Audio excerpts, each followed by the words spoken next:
আসসালামু আলাইকুম। সবাই কেমন আছেন? আশা করছি আল্লাহর রহমতে সবাই ভালো আছেন। আলহামদুলিল্লাহ, আমরাও ভালো আছি। এই তো সকালের নাস্তা নিয়ে চলে আসলাম টেবিলে।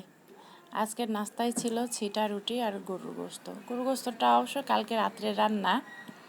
নাস্তা শেষ করে এই যে দুপুরের রান্নার প্রস্তুতি। যে গরম পড়ছে সেজন্য ডাইনিংয়েই বসে পড়লাম সবজি কাটার জন্যে। আর পাশে মেয়েরা আছে, ওদের সাথে গল্প করতেছি আর এই যে সবজিগুলো কেটে নিচ্ছি। পটলটা ভেজে উঠাই নিলাম। এই পটল ভাজিটা খেতে খুব মজা লাগে, কিন্তু আমার বাচ্চারা খুব পছন্দ করে। এই যে মাছ এখন মাখিয়ে নিলাম। মাছটা মাখিয়ে এক সাইডে রেখে এই যে তরকারির প্রস্তুতি। আজকে মাছ রান্না করব কচুরমুখী দিয়ে। কচুরমুখীটা ভালো করে কষিয়ে নিলাম, নিয়ে ঢাকা দিয়ে রাখলাম। তারপরে এই যে পানি দিয়ে মাছ দিয়ে কাঁচামরিচ দিয়ে কিছুক্ষণ ফুটিয়ে নাড়াচাড়া করে এই যে নামিয়ে নিলাম।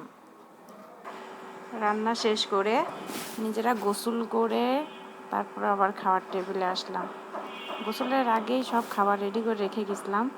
তো মনে করছি এবার আগে ছোটো মেয়েটাকে খাওয়াই নিব, এই জন্য ওরে যে খাবারটা রেডি করে নিচ্ছি। আসলে ওকে না খাওয়াই আমার না নিজেরা খাইতে ভালো লাগে না, ও তো ছোটো। আর এই খাওয়াইতে খাওয়াইতে আপনাদের কাছে আজকের মতন বিদায় নিচ্ছি। ভালো লাগলে পাশে থাকবেন। আল্লাহ হাফেজ।